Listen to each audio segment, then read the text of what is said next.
What up, people? My name is Lewis Lee, and that's what my mom calls me. And this is Playing in Traffic, where we do this every Thursday night. We are the place to come to talk about cars, boats, trucks, or anything you put gas in. And please tell your friends and like, share, and subscribe on YouTube. What's up, Ray? Yep, Lewis, and I'm Ray Guarino. They call me Ray, and we just call you boss, chief, My and big wife don't say kahuna. that. Yeah, big kahuna. Well, listen, that's why we come to places like this, because us guys take care of each other. That's true. That's true. We watch each other's back, we take care of each other, Yep, yep. A lot of good times here on the show. without a doubt. So this week, I just wanted to see what people received for Christmas. What Christmas gifts people, got for their cars or tools or anything good. That's always a good topic. It is always a good topic because I don't know about you, but I know my wife and I, we've been together a long time. And, after a while, actually, my daughter gets more keyed into things. She'll hear me talk about something Hmm. and then she'll buy it. I'm like, damn, I didn't mean for you to buy that. you know, Yeah, you're like, man, I was looking at this Mercedes. well, but she's good. She pays attention to stuff like that.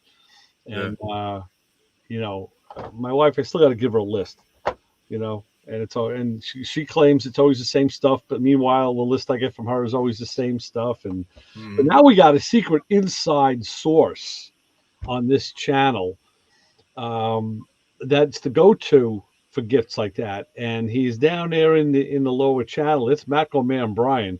I mean, yeah. you need stuff, you just tell your significant other, hey, listen, contact Brian. And this He year got knows. got me a couple of things from the Matco man. He came through again as always. Nice, So nice.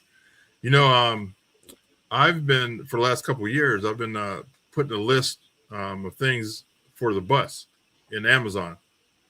So you can create a list in Amazon, and then right, you can share that list to anybody. right. So You've I done just that. shared. I shared to all my family. If you want to buy me something for my birthday or Christmas or anything like that, anniversary, whatever, just go to that list, and for sure, 100%, you're getting what I need or want. And it is so easy because they just have to look at the list and literally click the link Yeah. and just say add to cart. It couldn't be easier. It's Amazon. I tell you, no matter what people say, they got it going on, man. We should have known to buy that stock years ago because Oh yeah. I mean now there's UPS drivers dropping off Amazon stuff Mm-hmm. at the house. I mean, everybody's delivering their stuff, so they got the delivery part of it. They're the El Chapos of freaking delivery. Everybody's dropping their stuff off. Yeah. Um, Now they have their own planes and all their own trucks. yeah, You know, I think I was telling Lewis this, a couple of years ago, that I think that he's going to incorporate Amazon into everything. He's already bought into grocery stores. uh huh, He's going to end up paying or having insurance companies because you get insurance on your packages. Well, he's going to lead that over to life insurance, to health insurance. sure. Um, think about the shipping. He started out with United States or U.S. Postal Service. Then he went to UPS. No, he went to FedEx. So now he owns his own planes, his own trucks, his own vans. So I think he's going to end up into everything, really. Yeah, like I said, I saw there was a UPS truck that dropped off some stuff, and you can be a private. You can do it for them because I've seen it. Guys will have Amazon delivery, a Hmm. magnetic sticker on their door, and as a side gig, you can deliver Amazon stuff.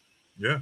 Any of us could do it. So yeah, I mean, he really reached out. The tentacles went right down to the individual driver on the road. Yeah. Um, you don't get a better business model than that. I mean, it's No, he's it's unlimited. He owns the the internet space. He's the biggest retailer of internet space.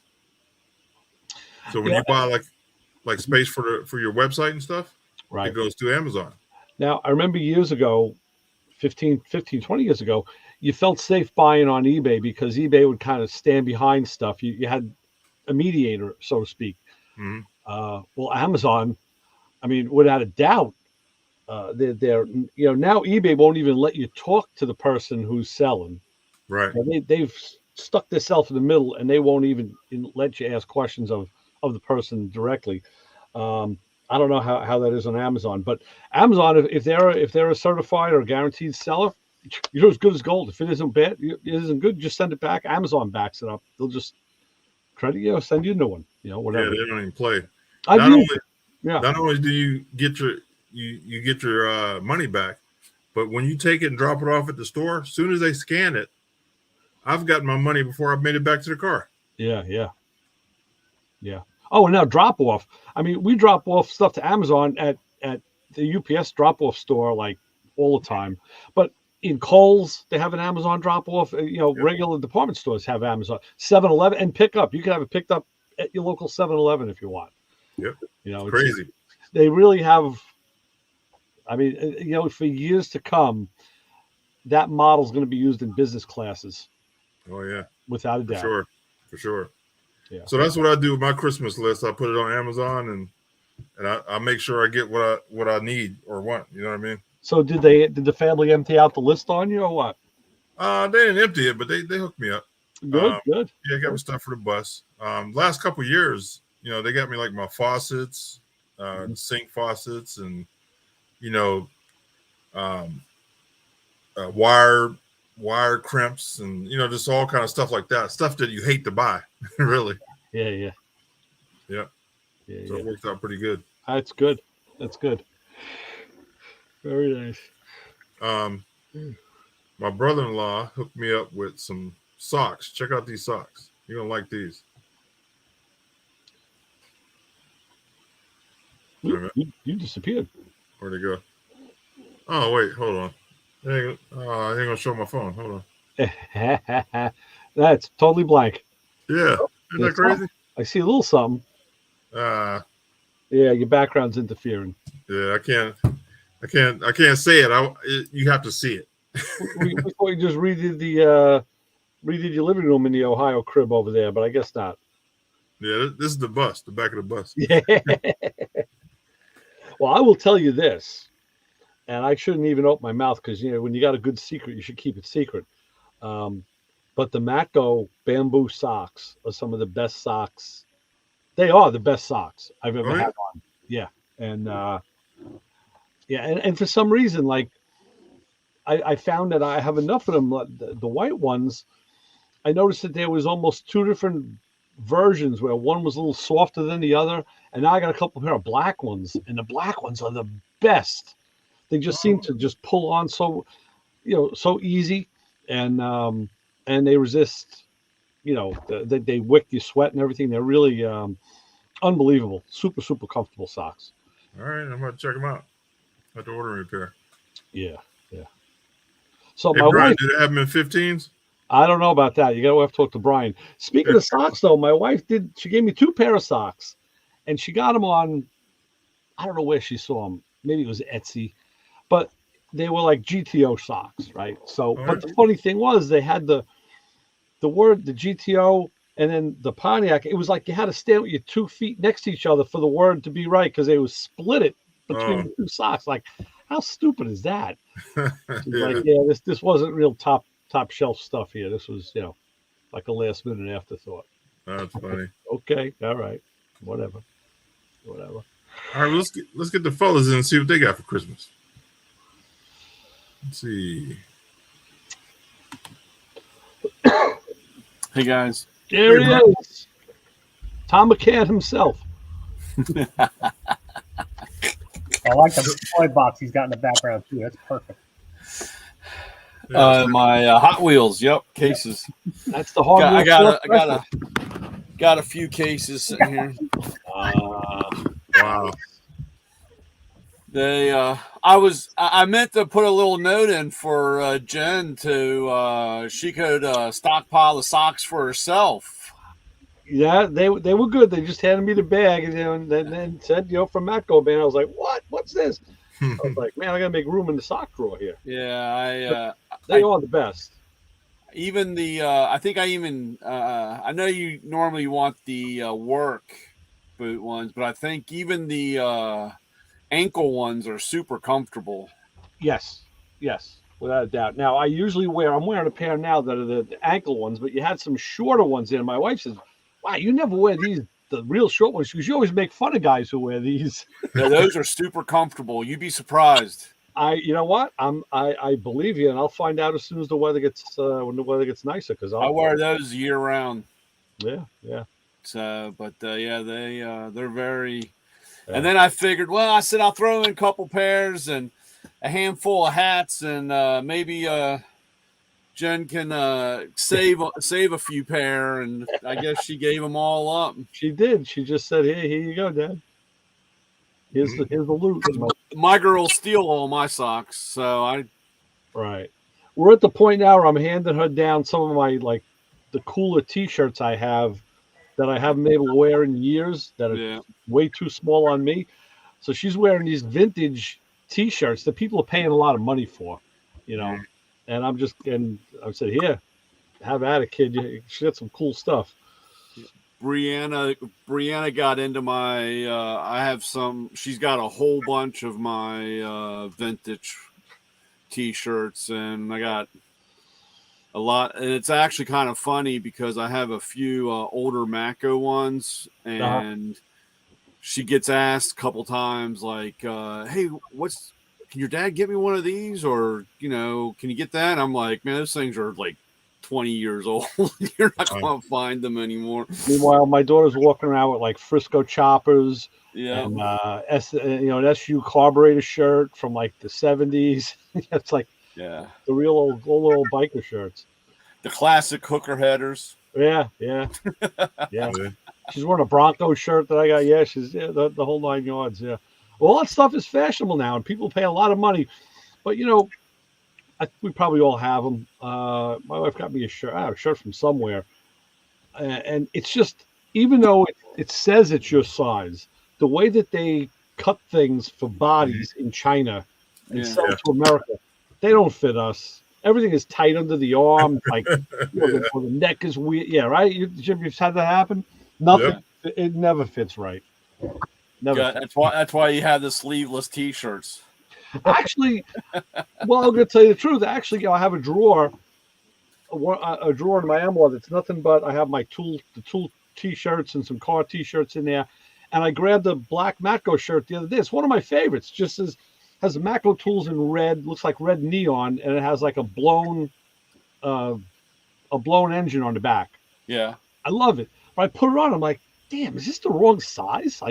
So I checked later. I thought maybe it was a small size. I'd given my wife. So that's what happens. We have the same shirts, and she'll grab mine sometimes. So I got to switch them back after the laundry. But I said no, it was my size.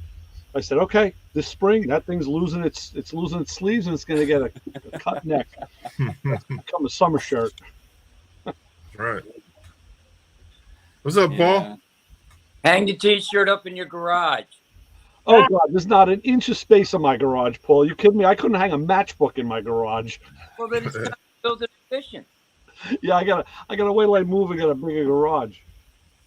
Yeah. What do you guys do with your old T-shirts? Yeah, you wear them till they're gone? Because I got some shirts that are like brand new that I just can't wear anymore. It sucks. Yeah, I wear mine until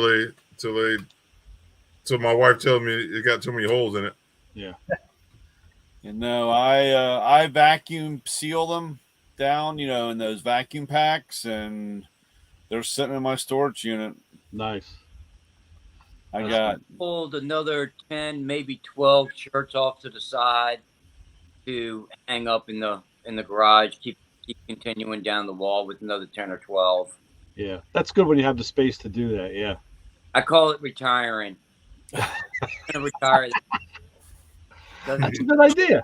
No, because that's a good idea. Because some shirts are really pretty cool. Yep. My favorite of all shirts, and I must have worn this thing.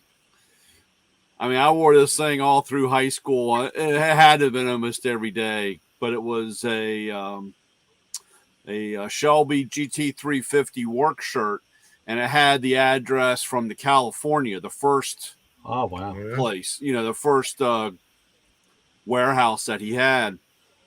And man, I had two of them, and They were blue, and I don't know. My mom had found one, but it was the GT 500, and that one was red, and I could just never get into wearing that one. You know, that one still looks mint. You know, that I just, but I'll never forget the night that I threw the drive shaft out of the Mustang, and we were underneath of it, putting it back together, laying in a 90 weight.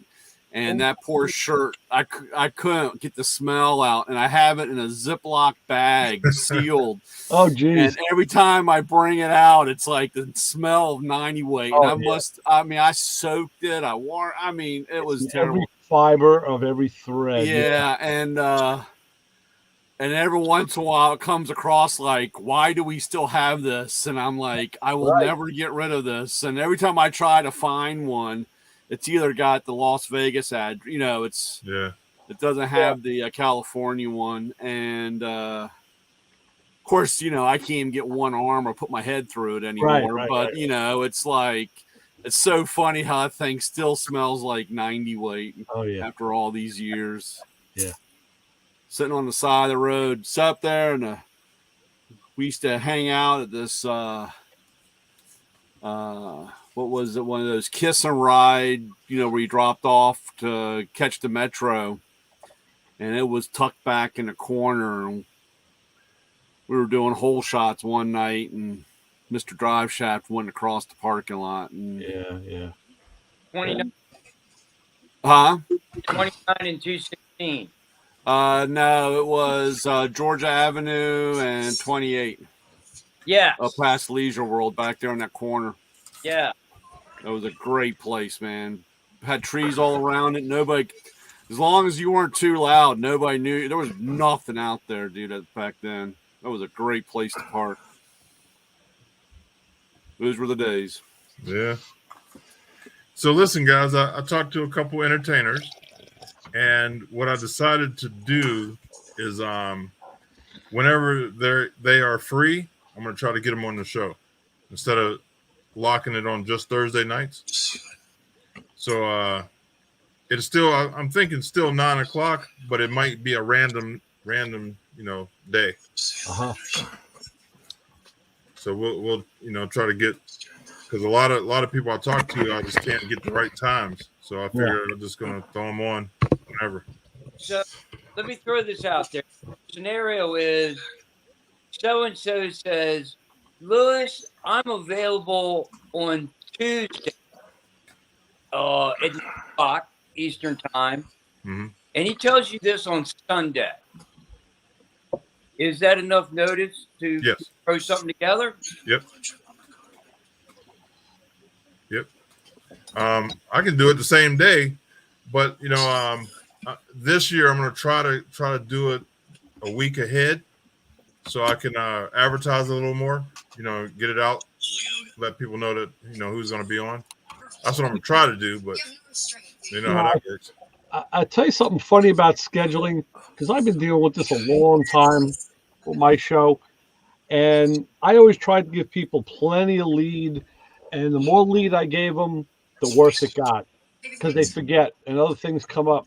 So I started shortening it down. It's to the point now that when I get Carl Anthony on, I send him a text like Saturday night. Hey, Carl, what are you doing tomorrow? Are you free? Yeah, I do the same thing. and last time I tried to get him, I gave him like, it was like a week advance. And he was like, oh, he actually had something to do the following week. So it was like, you know, I mean, I wouldn't recommend that with everybody, but yeah. You know. Yeah, so a couple days ahead of work. You think about time shifting, record the interview, and then try and edit it and put it on Thursdays at 9? Yeah, I could do that as well. Maybe and here's another thing I was thinking about doing is start taking some. I have to do some editing anyway, so when I do an edit on a video, I think I'm going to start running them like we're running this now, but just run it random during the day. You know what I mean? So people can watch it at any time. Yeah, you can try it and see how it flies. Yeah, I'm gonna try a couple different things, see how it works. It's a bit more production work, though. That's the only thing. You won't have the group interaction, but The Right. interview is, the interview is kind of it's important. Yeah. Well, I want to get it where more people know we're here. You know what I mean? Yeah. So if I start putting these out, replays during the day or doing, at just random times, I think that might help too. Yeah. Yeah, give it a shot. Yeah, I'm putting my toes in the water this year. Sure. That's my goal. Okay. Yeah, you just gotta, because like you said, if you get it out there, I mean, I watch stuff, at different times Mm-hmm. because it's just convenient for me, or it's my time where I can. So maybe we can pick up more people that way. Yeah.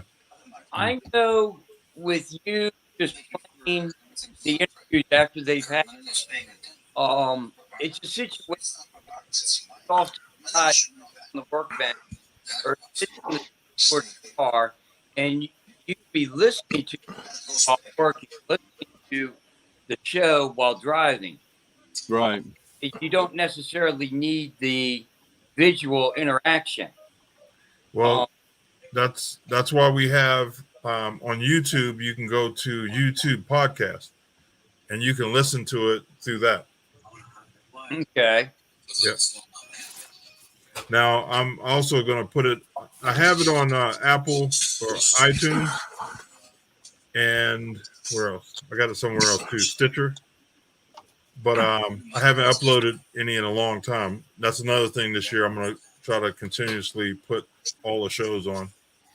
Yeah, I find I've been putting my stuff on YouTube, and if I don't do it the day that I do everything else on Sunday afternoon, it's like I forget about it.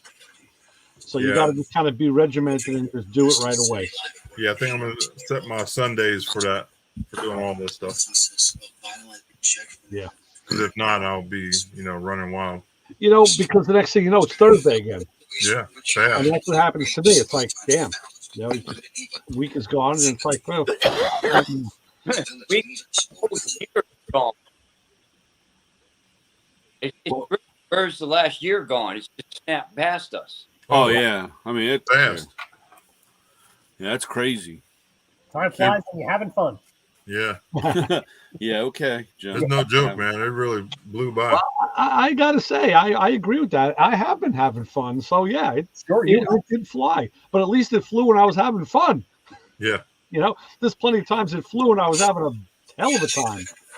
So, I count my blessings. We were talking about Christmas presents, and I do have a Christmas miracle to report. I actually bought my wife a gift from Harbor Freight. No fooling. And she liked it. What is it? Miracle. A rechargeable flashlight. Oh, okay. Okay. Because I go to bed a lot earlier than she does, so she likes to have a flashlight with her. And I had one of these little flashlights you buy, but they're batteries. Mm-hmm. So like every month or so, I got to put new batteries. I'm like, this is a pain in the butt. And she was like, give me a surprise. I don't know, whatever. I'm like, yeah. Well, wait a minute. What did I do? I'm going to buy one of those rechargeable flashlights. I'm going to get it from Harbor Freight just so I can have my Christmas miracle. And sure enough, it works. Well, I'll tell you, speaking of that, I was, I got a couple lights this year now from good O'Brien. I won't turn these things on because they'll blind all of us, but my wife and daughter were trying to figure out just how to use it. They couldn't figure out how to use the damn thing. It's like, how do you do it? I was like, don't stare at it while you're pushing things. I said, you'll go blind. The other one that I threw in there, Ray, that's our newest one, and I'm selling those hands over fists, man. Those things are going quick. This one? Yeah. This is a nice light. This is a nice light. I like the magnet base on it. Yeah. It does have the magnet base, which is nice. Go again. It took me a while to figure out that you have to close it to get the end to work. Yeah, it has the end light. And I kind of like, oh yeah, that thing is still doing that. All right, who's watching TV? Pop yeah, the Squirrel. base is cool. That base is kind of cool. It kind of reminds me, Brian, of the Fold. Yeah. It's not as wide. So I like the way that Fold feels in your hand too. That's got a nice, it's Feels Well, like that Streamlight one's far better. I mean, that's a difference. I mean, the orange light there's a $89 light, and the Streamlight one's a $200 light. Right. And I mean, you could feel a difference in the bass and everything, and the Yeah, this one has the hook on it, and I've always had trouble with hooks, but we'll see how that lasts. Yeah. I'll tell you what, I've been using the easy lights. easy red lights. Easy red lights, man. I love them. Yeah, I got a couple of those too, but this one has the UV, which is cool. Mm-hmm. Ah, that is nice. Yeah, and it's light. It's nice and light. But this one, that's why I wanted this one, because this one has UV also Nice. on the end. Yeah. So if we want to You do could never have too much light. no, you can't. You really can't. But like I said, you can see the difference in the two different lights though on the Streamlight. Well, With the color match, the natural light and the regular light. we were talking about that. Yeah, I mean, if you asked me, I'd say the Macro light, these lights, they're more substantial. They feel more robust in your hand. The Streamlight is a little more frail. It's smaller. It's a smaller feel. So, but I say don't let that fool you. No, that's the Streamlights. I don't have any. I'll sell. I prefer those out of anything because I don't have any problems with those lights. Those lights are, and I can fix them on the truck. They sell parts. What breaks on them? What do people do to them? Well, the flip ones those are pretty new. I haven't had any problem, but I'm talking about the regular flashlight. I changed over the LED heads in them. And other than the only thing that wears out is the switch. The switch goes from just clicking on and off 10,000 times a day. Yeah. So, but I could fix those on the truck, send in the parts, get reimbursed, and nobody's down anytime. The other lights I gotta send in, wait for exchange. I'm thinking about I'm going to build like a charging bank for all these lights. Yeah, I was just thinking that in the bus, I think I'm gonna build a drawer that has all the charging cables and stuff. Because like I said, I have the easy red lights too, which I like. It's just in the beginning I had I have one, and I said, okay, now I'll get to use it, I'll get to know it, and and then before you know it, they just show up out of nowhere. Next thing you know, you got 8 lights. Now, do you have the easy red light? It looks like a camera. No, I don't. That one I don't have. Okay, that thing's incredible. I have the stick lights that you hold, and then I have the one for your head. Yeah. So the one that looks like a camera, it has a magnet base, but the base moves where you can adjust the light. Right. But it has a couple different brightness. But man, I use it all the time. I stick it everywhere, and it really lights up. That's my. That's probably my number one seller.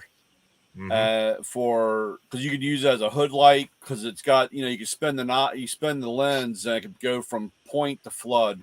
Yeah. I use it a lot. Yeah. And what's nice is I put those plugs in the bus that have the USB plugs in it. Right. The receptacles.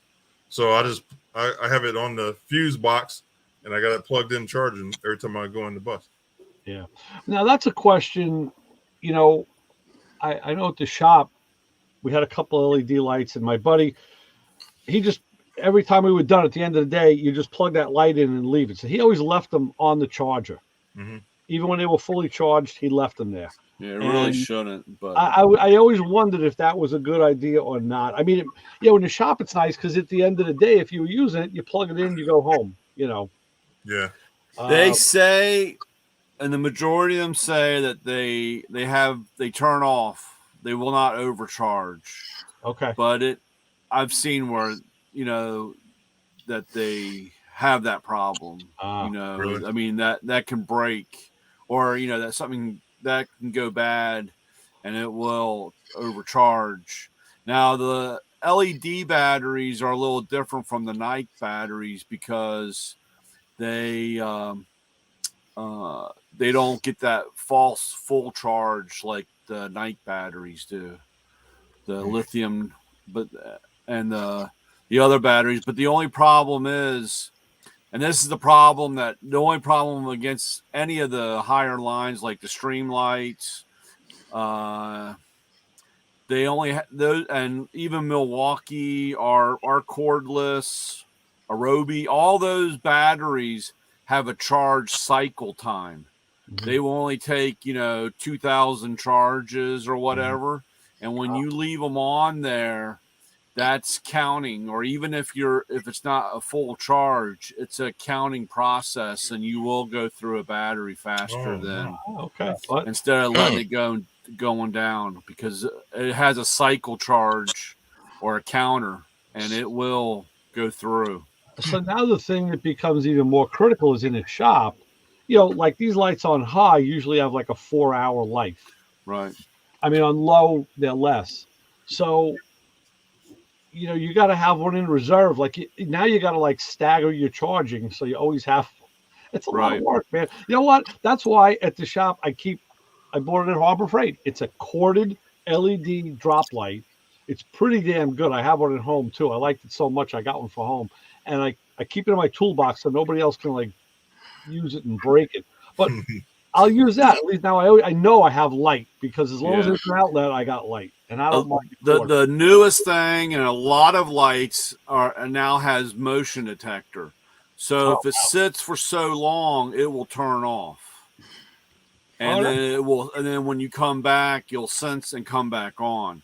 Oh, wow. And I've actually had a few guys that have gotten it, and of course, during our trying to draw out stick figures and trying to make them understand, they'll say, "Hey, this light turned off," because they walked away from it, and I guess they're in view of, and they see it turn off, right? And they say there's something wrong with it. And I said, no. Here, see over here, it's got a motion sensor.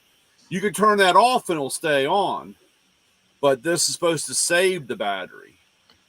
So that's the newest thing with a lot of the battery lights now, that they turn on and off. That's pretty cool. I like that. Yeah. Yeah, that's because you could get out like in the shop, especially. You could be called away. You got to help a guy in another bay. You got to go up into the office, or you got to go outside, or you go for a road test. Somebody pulls inside, and next thing you know, you think it's 5 minutes, but it could be 2 hours later. Right. Yeah, that's a good idea, because I always leave my lights on.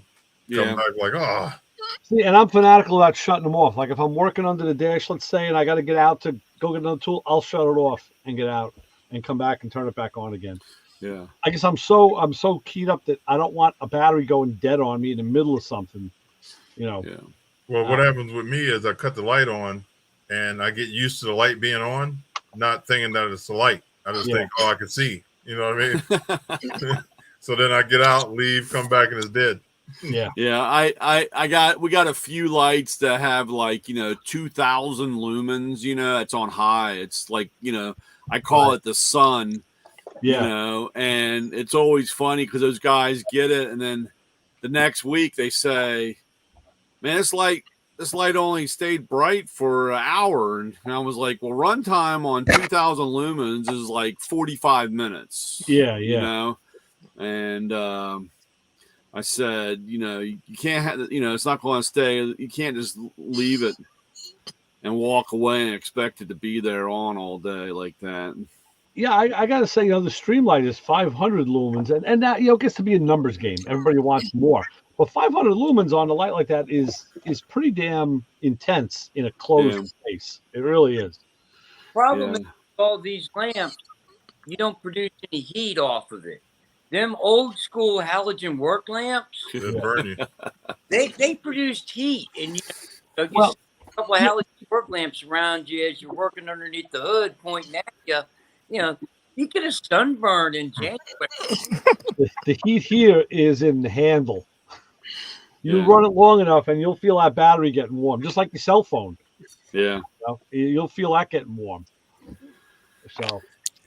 Yeah, they had Streamlight has one. It's 2,000 lumens, and I had guys that would have it on high, and they would set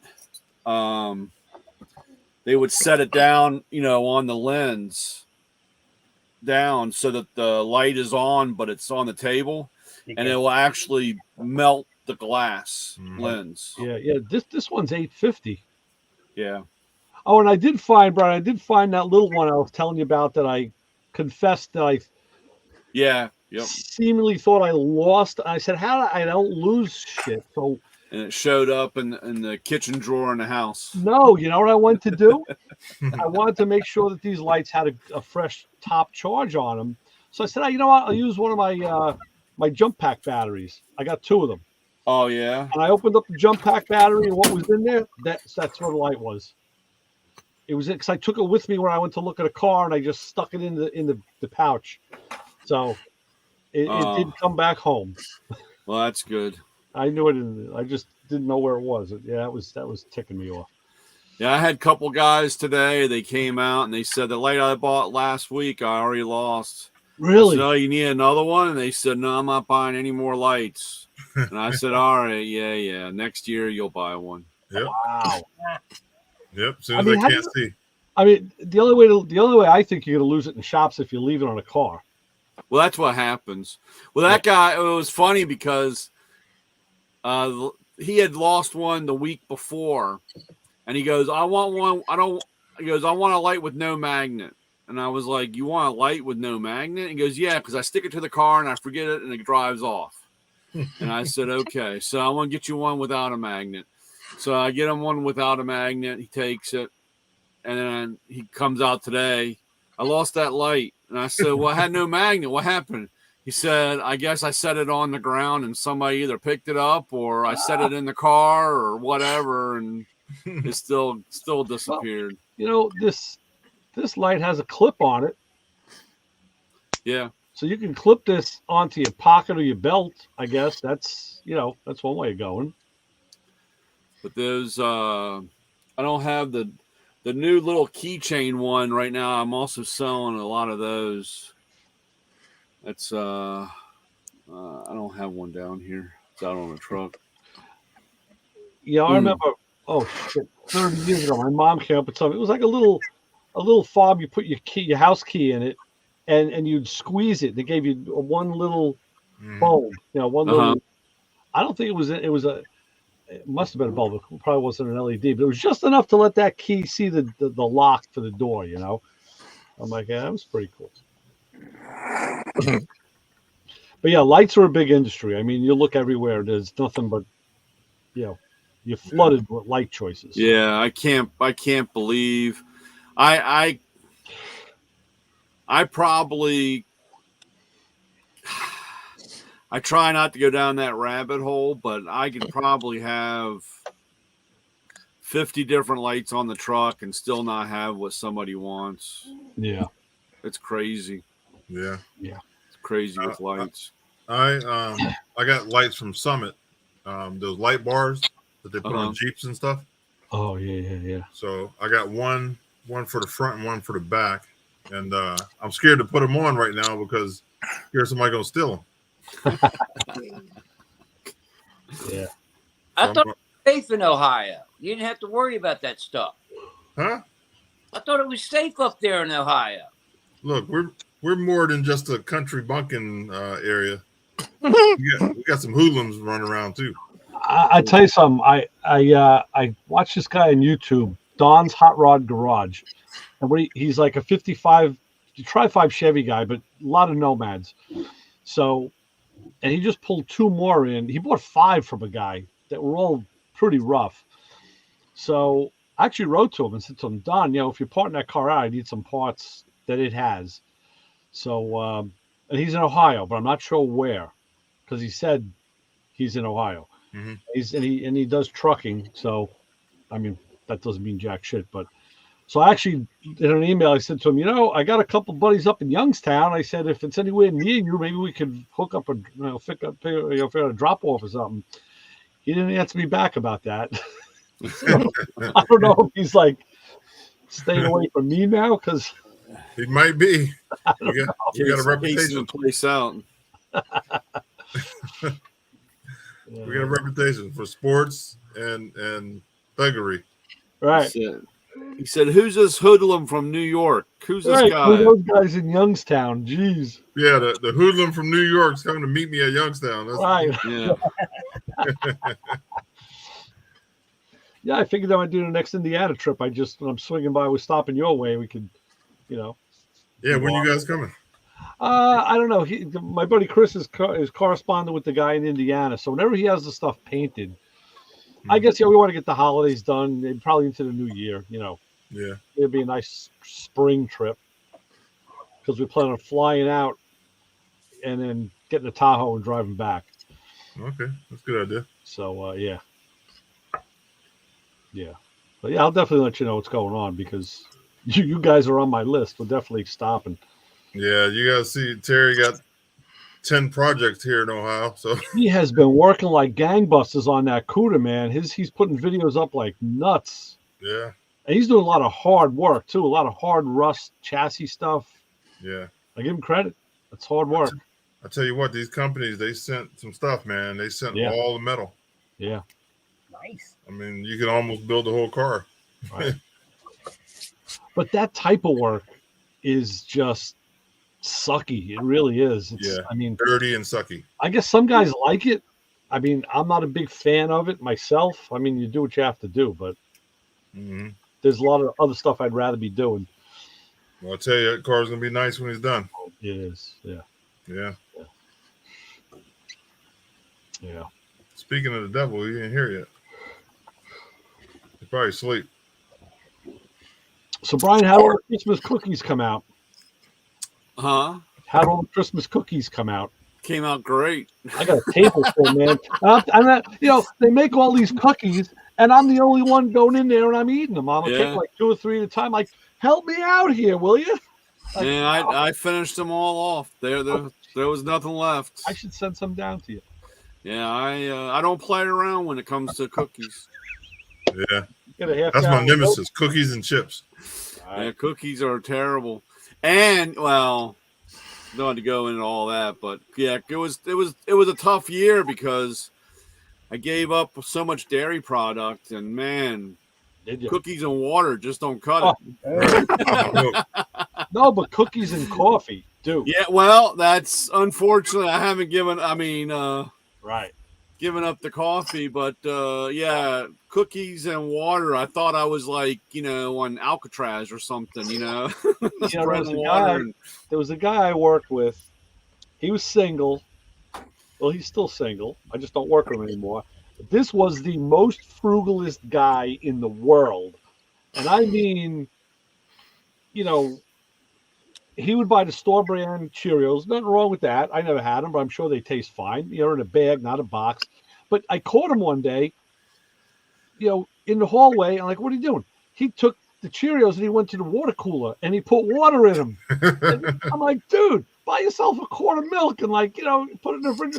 He's like, oh, no. Oh, milk's expensive. I'm like, man, you know what? Water and Cheerios taste like hell. I've done it. Oh, God, I wouldn't even think about it. That's how cheap this guy was. Yeah. I wasn't cheap. I was just out of milk and couldn't get to the store, and I was hungry. Yeah. There you go. No. Yeah. You got to do what you got to do. Yes, you do. Hey, I might buy one of those boxes of powdered milk and keep it in the cabinet just in case. Not a bad idea. Yeah. That's funny. Yeah. Yeah. But just mix your powdered milk up twice as strong as the directions call for. That makes it thicker. Yeah. It doesn't have that skim milk taste that I hate in powdered milk. Yeah, I don't like that either. We're whole milk people over here. Yes. I'm a 2%. Yeah. 2%. 2% isn't bad. 2% is not bad. You're right. I mean, when I was putting it in my coffee, I was a half and half guy all the way. Definitely wanted the half and half. With that half cream. So, My fellas, doctor if you see me twitching, I weaned myself off of coffee. Now I'm a tea guy. Ah, Oh, God, I teetotaler. can't do A tea. teetotaler. different. I drink black tea, green tea every night. But what type of tea you drink? You're drinking black tea, right, Louis? No, all different types. Chai. Chai latte. Yeah, I'm kind of bougie, so I had to go with the, All right. So I've been lemon and ginger. All right. I tell you what, the ginger, I'm trying to get a lot of that, and I'm actually doing real ginger root. I'm taking Yeah, some of that, ginger's putting good it in for it you. too. It's Yeah. good for Yeah. you. It's good for Ginger. digestion. Yep, and I can tell a difference in my stomach. Okay. Yep. Really? Yep. Yeah, my wife is not a coffee drinker or anything, and she always gives me a hard time. But here lately, I've noticed, a Starbucks cup, Oh God. around, Uh-huh. and of course the girls live at Starbucks, so they're always running around and Jenny had the Starbucks cup, and it's over where she keeps her cup, and so I finally said something, and she's like, "Oh, well, Emma brought me this tea back, a tea," and I'm like, "Oh, tea," and then I noticed that this thing is starting. So for Christmas, I got her a $25 gift certificate to Starbucks, and she just kind of gave me that look. And I said, "Well, being a teetotaler now, it gets a little expensive." And she just gave me but that look like, that's only "We'll 2 talk cups later." of tea, Brian. Yeah. Yeah, need a $50 card. Yeah. I said, I don't, support your bad habit here. See, my wife, she was the coffee drinker. I never really drank coffee, so I That's how started I was drinking it with her, and then she quit, got me hooked on it, and then she jumped off. That's kind of how it was in my house for years. My wife always had a coffee pot going, and I never drank it. I would drink tea early on, and then I guess she kind of stopped, and I picked it up, and we did the same thing. We switched, but now she's back with it again. Now I just busted out the espresso machine the other day, so I'm making me some cafe Bustelo, and I'm steaming up the milk to make it a little cappuccino. I got to buy a better machine. I'm in the market I want to buy a good machine. Hey Ray, you know that's kind of bougie, right? I know it is, yeah. They Well, listen, Molly. Just because I got friends in Youngstown, don't mean I can't be a little bougie too. Okay. Yeah. Cool. When Molly was over for Christmas, she was over there, and she's all the girls are the same way. You can tell when they've had too much caffeine or sugar because you can see the eye flicker, the rapid eye movement, And I looked over at her and I said, "You all right?" And she goes, "Nick, that's her boyfriend, got me an espresso machine, and I had 3 before coming over here." Oh God. I'll tell you something. The kind of the pattern we've been in is I let my wife get up before me in the morning. Let her go use the bathroom, go do your thing, clear out, and then because I'm on a path. I need 10 minutes, to get cleaned up, take a shower, and I'm done. And and then Leave It to Beaver's coming on at 8. So I got my schedule. So she'll be up before me, and she'll already make coffee. And there's days I'll sit down now. I take a little while to warm up in the morning. I'm like an old V8. It takes me a while. And I'll be sitting there reading the paper and watching the TV and sipping my coffee. And sometimes she'll just start going like, I was like, "You didn't make decaf today, did you?" "I don't know. How do you know? I'm like, you're drinking regular coffee." I said, "Listen, we're just starting the day." I said, "I'm not going to make it 10 minutes if you don't go drink some water or something." Flush that shit out of your system. Yeah. Oh, man. Yeah. Some people just, now I could drink coffee tonight. I could drink it after the show and go to bed. I can just, it doesn't do it to me. Yeah. But if my blood sugar drops, then now I know what people feel like when they have too much coffee, because I get jittery as hell. I get, I got to get some eat a chocolate bar or something. Yeah, people look, they'll see me, and like I said, I'll have during intermission, I'll run up and refill, and they all say, "How can you?" And I'll lay right down and go to sleep. Never. Yeah. Doesn't bother me. Doesn't bother me.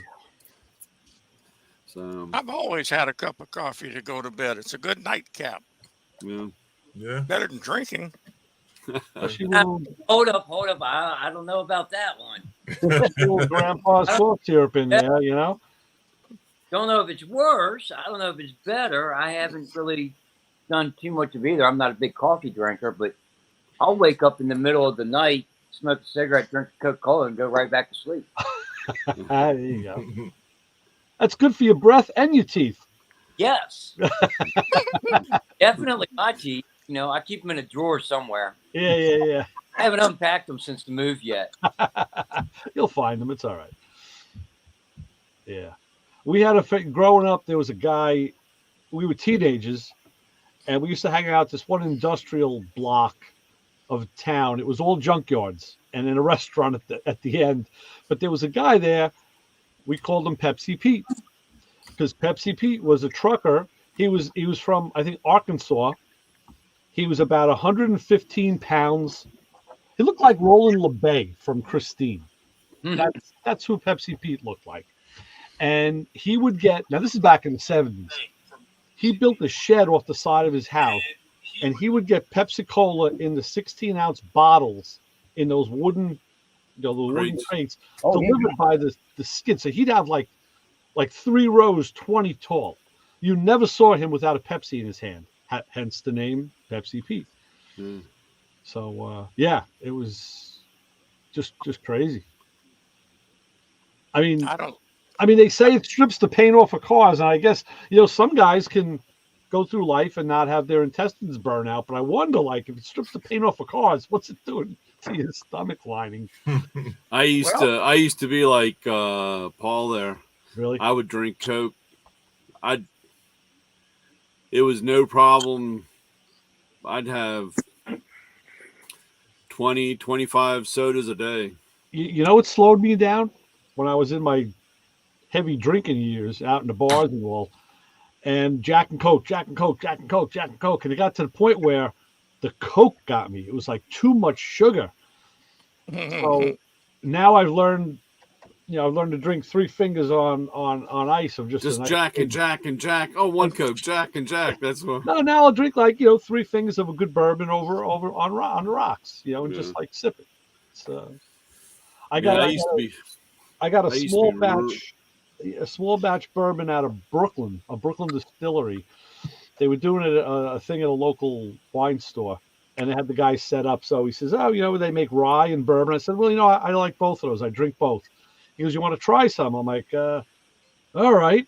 And I didn't look at my watch. I'm like, I'm telling myself it's either 10:30 or 11 in the morning, and here I am shooting bourbon and rye. I was like, okay. Yeah. So I bought a bottle of it. I said, I'll buy one. I'll take one. I'm almost just about done with it today. So yeah, small batch stuff is pretty good. About 20 years ago, I decided if I'm going to drink whiskey, I'm going to drink it on the rocks, because I used to, Coca-Cola and Pepsi and a 7-Up and all this other stuff. Right. That covers up the taste of the whiskey too much. If I'm going to get drunk, I want to know what I'm drunk on. Well, I don't drink to get drunk anymore. Oh no, I don't either. Those days are over. But yeah, I will drink it on the rocks. But you got to find what you like. I was never a Scotch drinker. I still can't. It just locks up. It's like what nitro does to me. It just locks the back of my throat up. But bourbon or a good rye, yeah, especially a good bourbon. Yeah, it's I can do that. And of course, I got to have my cigar with it. So. Oh yeah. Your cigar doesn't taste right unless you're drinking straight whiskey. All right, that looks dangerous, Paul, especially with a label like that. I found this. I went to go. I'm a Grey Goose. Pretty much the only one I prefer to drink is Grey Goose. There's some other that's good stuff. Upper shelf vodkas I like, but I went to the liquor store a couple weeks ago. And yeah, it was a couple weeks ago because almost half the bottle's gone now. And this is a local distillery somewhere in Texas Hill Country. I think Tito's is from Texas. Tito's is from Texas as well, and Tito's is just so overrated. To me, it's trash vodka. Ew. Tito's. Yeah, I had it once or twice. I wasn't really impressed, but yeah. I'll tell you, I went to a friend's house one year for New Year's Eve. Good friend of mine. And he says, okay, hey, you want to have a drink? I'm like, yeah, sure, let's go. He goes, I got a really good vodka. I'm like, okay. I said, tonic, squeeze a lime. He goes, no. You got to drink this stuff straight. I was like, oh shit, we just got to this party. Now I'm going to be drinking straight vodka. I'm like, oh boy. I said, all right. I said, just give me a couple fingers, on the rock. And what he gave me, I sipped that vodka, and I looked at him and I said, this is the first vodka I've ever tasted. What is it? And it was Grey Goose. And I said, man, this is good stuff. I'd been a Stoli guy up to that point. Grey Goose, no aftertaste. Grey Goose is just dangerous. Yeah, it is. Well, This- and this- Stoli was my dangerous vodka before that. So Again, all alcohol, it's going to have the flavor of the water that you use. And that's why Tennessee bourbon is so good. It's from the water in Tennessee. yeah. The spring water. This comes out of an artesian spring in Dripping Springs, Texas. So it's apparently a really good spring that hasn't been contaminated by the oil industry yet. No, that's good. You find something like that, you stick with it. Yeah. Yeah. I was reading in the history of the Civil War, and it talked about it took both the North and South twice as long to go through. I think it was Kentucky where they had all the stills during the thing because they were all fighting to see who was going to get the still. Oh, Well, that's it. Like Jack Daniels is distilled in Tennessee, but the thing is, it's dry county where it's distilled, so you can't buy it there. I mean, now you can buy moonshine, but yeah. I've never understood a dry county because, damn it, if you're going to make something and people are going to drink it, just get your money out of it. Right. Well, that's sort of like they will grow tobacco, but they won't tobacco. They'll grow tobacco. Yeah. You broke up, Paul. We couldn't hear what you said. The Amish Amish? will grow tobacco and sell tobacco, but they will not. Oh, okay. All right. Well, hey, that's their choice. They want to, grow a crop and sell it for profit. Fine, go ahead. That's cool. I got no problem with that. Probably the best tobacco too. Yeah, right. And they don't even know it. Yeah. Yeah, I don't know. Is everybody working on anything good this week? It's Christmas. Yeah. I gotta go bleed the brakes on guy who owns the shop. He's got a Tahoe, not a Tahoe. He's got an Avalanche, and I did the whole front suspension on that thing, and then I did calipers and rotors and bled the brakes. Thank you. But this is pick this up. He had a problem with his with the ABS. It was actuating when he had every time we had the wheel turned, he'd get an ABS actuation. So he thought it was a bad wheel sensor. Mhm. So he changed the sensors. It didn't do anything. So, and now he thinks it needs a bleed. So I'm going to see if I can do a computer bleed on it, which is when you use the scanner. You put the scanner on and you follow the prompts, and it'll tell you keep your foot on the brake, and it'll pulse the ABS module. And Oh, yeah. and I asked about this. I said, well, if you're not opening the bleeders, how's it bleed? How's it an ABS bleed? And what I was told was it's taking any air that's trapped in the ABS lines and pulverizing it and smashing it down into much, much smaller bubbles that can disperse and rise. And then I think most times you do follow with a regular bleed. So I gotta look at that maybe Saturday. That sounds like voodoo, man. Be careful with that. That's how new cars are, Papa Squirrel. That's how you got to do it with the ABS. I understand that. So far, I haven't had to touch an ABS. Yeah, if you look at the ABS lines, especially coming out of the modulator, there's so many of them, and they all have 90-degree bends in them, 90-degree turns, and that's a spot for air to get stuck. Yeah. So, well, I think Paul. we've got. Oh, go ahead, Popsicle.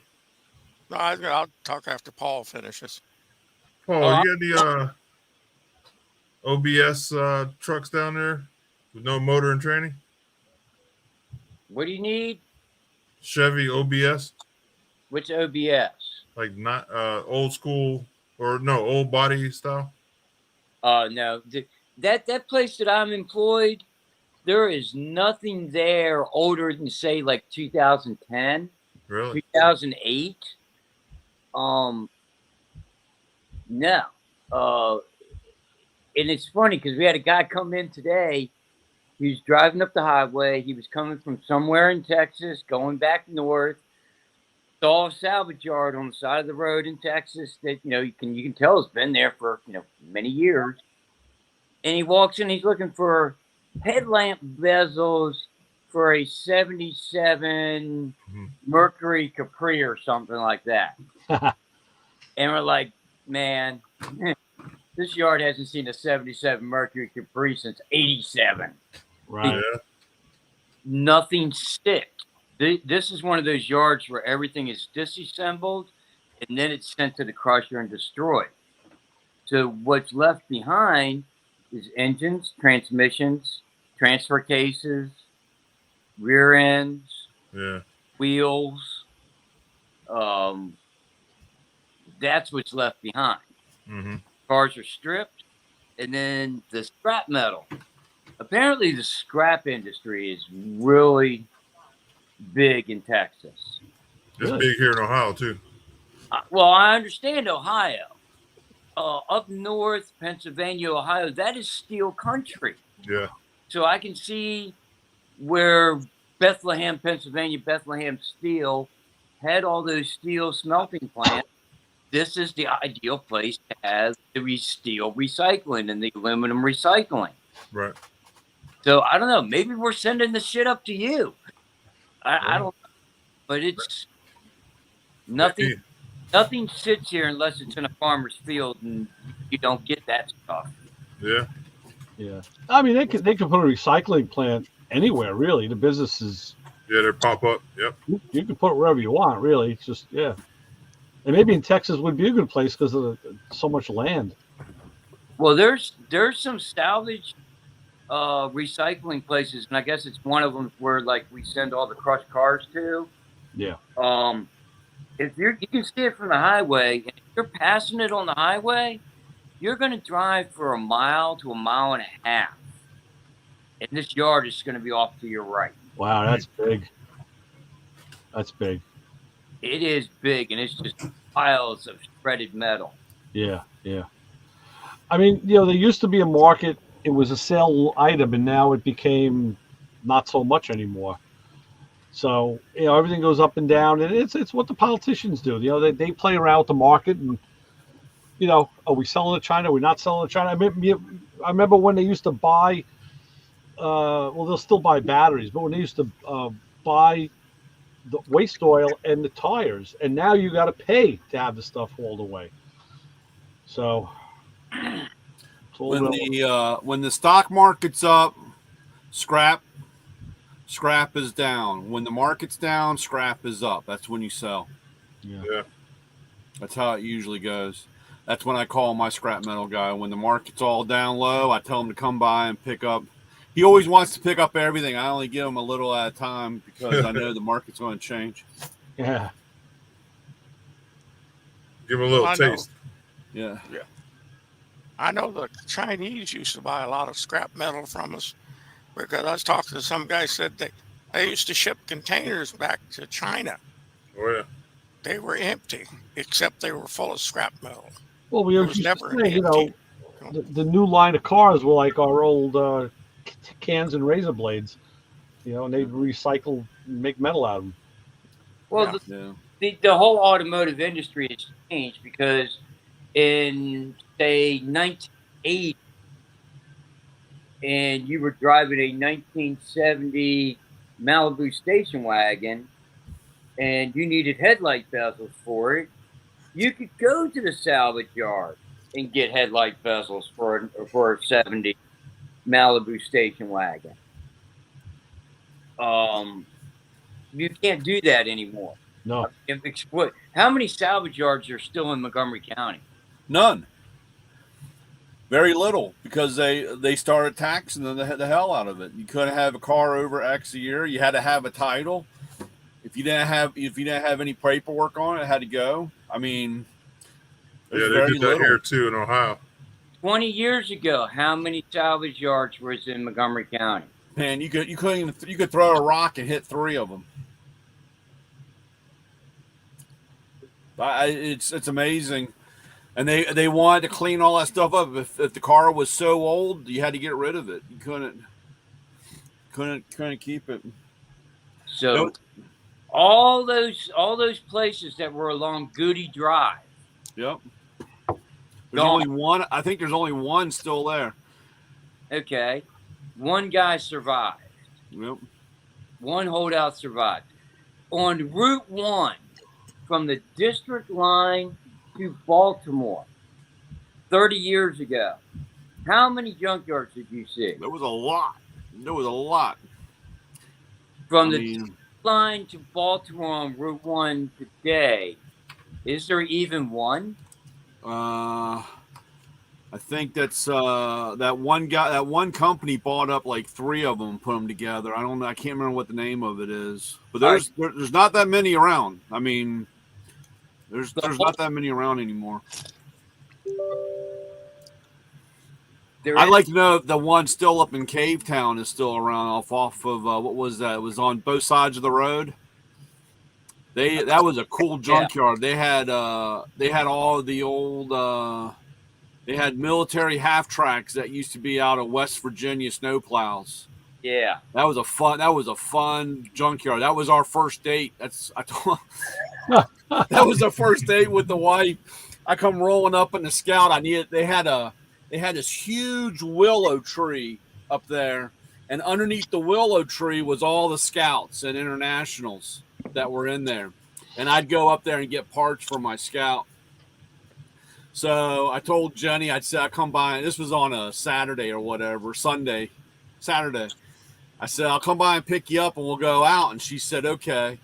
So I come rolling down the street in the Scout, took the top off, threw it in the front yard. She comes out, and I said, you're a little dressed up. You might want to down dress a little bit. Put a pair of jeans on and a T-shirt. She looked at me like I had lost my mind. First of all, in that ugly into the Scout, we get up there, and that was like, I don't know, hour and a half drive, 2-hour drive, I guess. Man, we just drove off into the sunset. We roll up into this junkyard. She looked at me, and I said, yeah, we're here to get a transfer case for the Scout. And she looked at me like I had lost my mind. But we had a great time climbing around on all those half tracks and running through the junkyard. So went home, dropped her off, and I said, I guess I need to take you to dinner now or something like that. And she said, you take me up here all day, never fed me, never did anything. We played around in a junkyard all day. I said, this is what you're getting, baby. So. Well, I guess I liked it. Old pussy is better than no pussy. Are you tired of being lonely? Willing to meet older women who want Throw them in the junkyard. Okay. All right, guys, time for me to bail. See you later. Hi, Jim. All right, test out that rechargeable light there. Wink, wink. Oh, I do have to show. I want to show you guys one thing because we were talking about Christmas presents. I do like reading. I don't read it as nearly as much, but you guys have to tell me. Do you think this book is political? I can't read them. I read one. Oh, Jim, yeah. I have one just like that. Yeah. It's somewhere, and it's pretty much just like to the point. Except Jim, hold that up again. What book is? Yeah, it's Mark Levin. Mark Levin. Yeah. Ah, yes. And yeah, he's right. I think I'm going to get the audio book. I think I have almost all of Mark's books. He's a really good writer. I mean, all of his other books are just great. You have to read them though because he writes them like he is a lawyer. He writes them like a lawyer. Like half the book in the back is all the footnotes. It's like this is where I got this. This is where I got that. I mean, he's a really good reader. He's a really good author. Really good. I mean, you ever listen to him on the radio? He's very good person to listen on the radio. Yeah, he is good. Nice ass too, which Radio. is great. He's also a brilliant constitutional lawyer. Yeah, I listen to his books through when I'm driving through my earpiece. So I'll probably get the audio book of that one. All right, fellas, I'm gonna call it a night too. All righty, Paul. All right, guys, appreciate you. Okay, good night. All right. Talk to you Happy later. New Year. Happy New Year. Can't wait. Hey, so I'm on eBay right now looking for a wood steering wheel for the bus because I was watching YouTube today, not YouTube, Instagram, and a girl popped up driving a semi. She was racing it, shifting hard, and she had a real nice steering wheel, man. So now I gotta Just get go to that truck stop off the interstate there. They Yeah. probably got one. yeah, Truck World. Yeah. Man, these are nice. They're only like $160. Not that I want to pay that, but I'll be looking pretty fancy. Yeah, yeah. And I got to get one of those wheel helpers. What do you call those things? Steering knobs. Yeah. The speed turner. Well, The this girl on knuckle hers, buster. she had it looked like a cylinder from a gun. It had the bullets in it. Oh, cool. Yeah, so I got to find that. Just Yeah, make there's sure a you- company. What's that thing called? Magnum. Magnum cum laude. I can't remember. It's Magnum. I think it's Magnum something. And they have all they have that. They have the for Gear shift. steering wheel stick shifts, for gear shifts. They had the things that go on the tire, the valve stems. They have all that stuff. Yeah. Like different bullets and ends. What's the name of it? It was Magnum something. I'll have to see if I can find it. I once looked at them. I think it was Magnum. I was gonna go with those spikes on the lug nuts, but Yeah. a lot of people do those. I want to do something different. If I could find like a bullet, that'd be pretty sweet.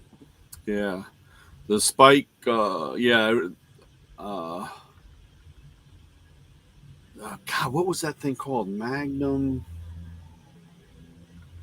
I can't remember. I'll have to see if I can try to find it. But they had, they even had aerial antennas, Mm-hmm. like a M50 caliber. I seen one of those yesterday on a Yeah. pickup. Yeah. Yeah, it's pretty. Yeah, I can't remember what that thing was called. It'll come to me about 3. If your phone start buzzing about 3 a.m., I'm sending you a message. All right.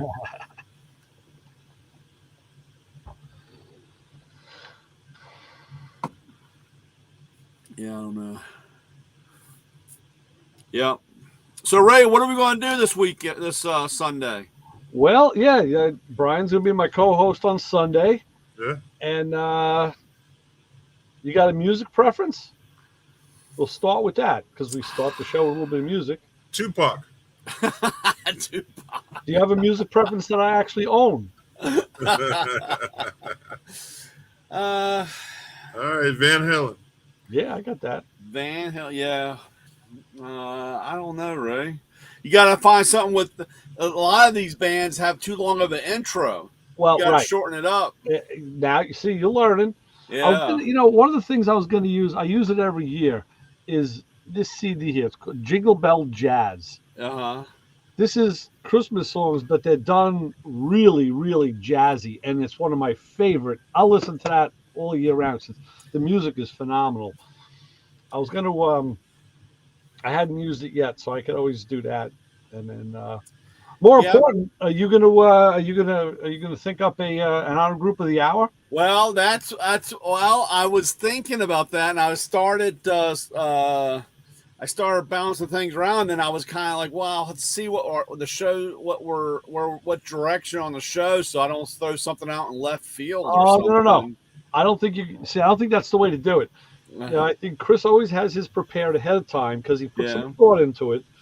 And I think that's what you should do, because otherwise there may not be anything that happens beforehand that's going to inspire you, and now you got. Right. So how about Yeah, how about I have three things rattling around in the old squirrel cage right now. how about all the guys who have the balls to bust the balls on the Christmas truck? Because I tell you, the stories you get out of that are phenomenal. How guys won't I do tell it. you, man. So you know, I mean, that's just phenomenal. some years it goes over without a hitch. Yeah. It's great. And then there's and it's not like I have a big turnover of guys. Right. Right. You know what I'm saying? It's not, and it's kind of funny though. It is kind of weird though. I could have a really good shop.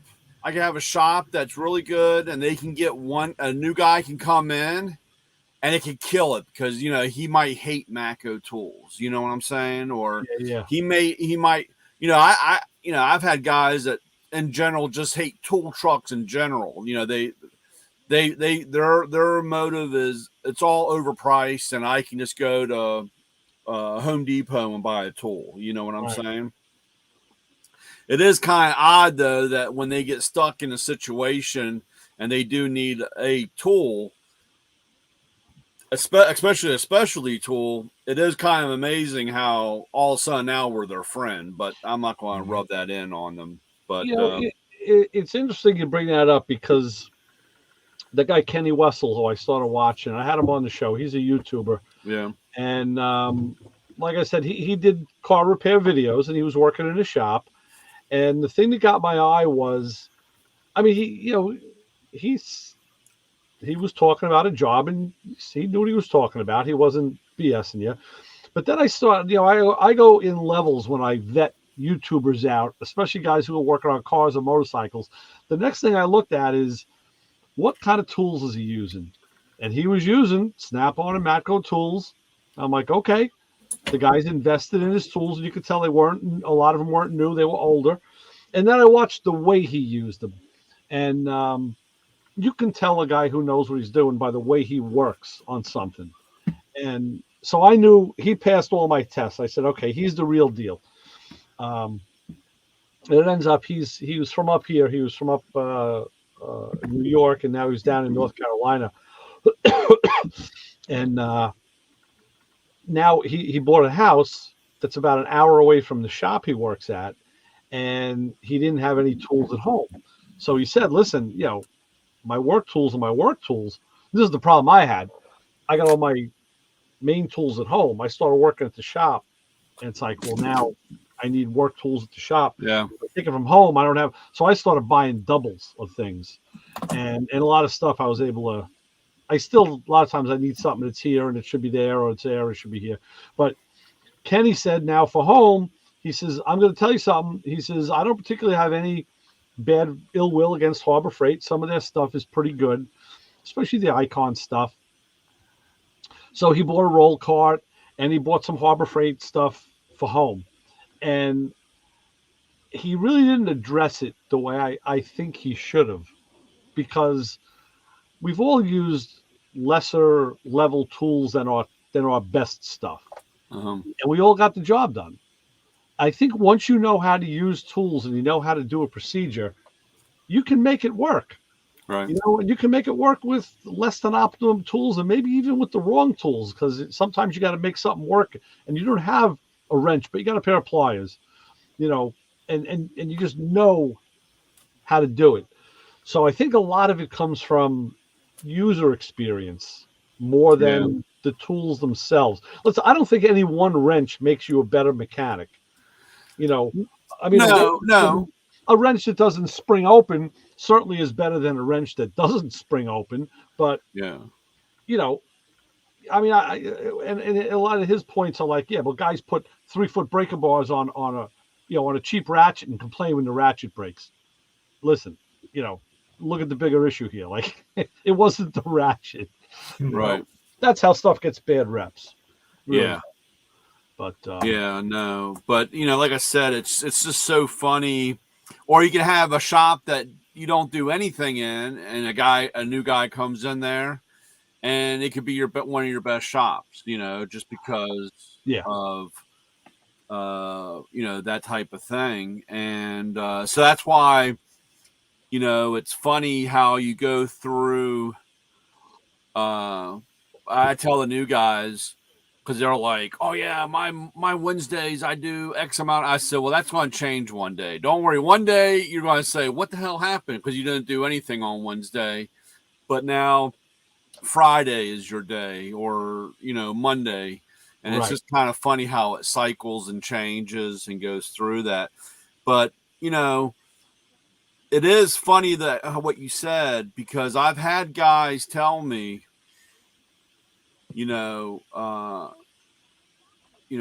why should I pay this much for this particular tool, whatever it is, if it's a ratchet or it's like a screwdriver. You'd be surprised on how many guys will spend the money for the screwdriver just because when they've been using the cheaper ones, or the ones that they slip, you can't get a good hold on, it doesn't have a bite, and then they spend the extra money and they're like, man, this screwdriver.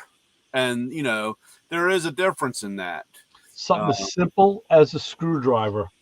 Yeah. I mean, you mentioned the tools in the kitchen before. Most houses have a tool drawer in the kitchen. We have a little tool tray outside the kitchen, and and in it I keep a straight slot and a Phillips head screwdriver, a small hammer. I had a pair of dikes, and a pair of pliers, cheapo stuff. And now I put a multi-tool in there. I threw a multi-tool in there because that's sometimes better than the pliers. But you go to that quick. I mean, Right.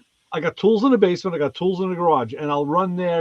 Of course, I'm going to do something quick in the house. But now it's at the point where, I mean, if I see a screwdriver that's got a rounded blade on it, it's like, just throw that fucking thing out. That isn't even a good chisel. Well, it's funny. I'll have to take a picture up here. But in in the kitchen drawer and in Jenny's office, I noticed one day, I don't know, I guess jokingly I'd gotten her a little toolkit, and it was, I don't even think it was Craftsman. I don't know what it was, but it was like a little tool set thing, because she was always, I could never find anything. And, but as a little time went by, she's got, Matco screwdrivers in there, and I asked her, I said, what's that? I said, where did you get those? And she said, out of your toolbox. And I was like, well, why? She goes, I said, why? And she goes, well, these are far better than those pieces of shit that you bought. And I mean, she even noticed, I mean, so it's kind of funny. No joke. At least you got them from your drawer and not the other rep. Right. Yeah, right. Well, actually, I have a little bit of everything in there. It's funny because the kitchen one, of course, this is way before I was selling tools. You probably have one, Ray, but it's from Snap-on. It's the ratcheting screwdriver. You take the back off, and it has the bits in.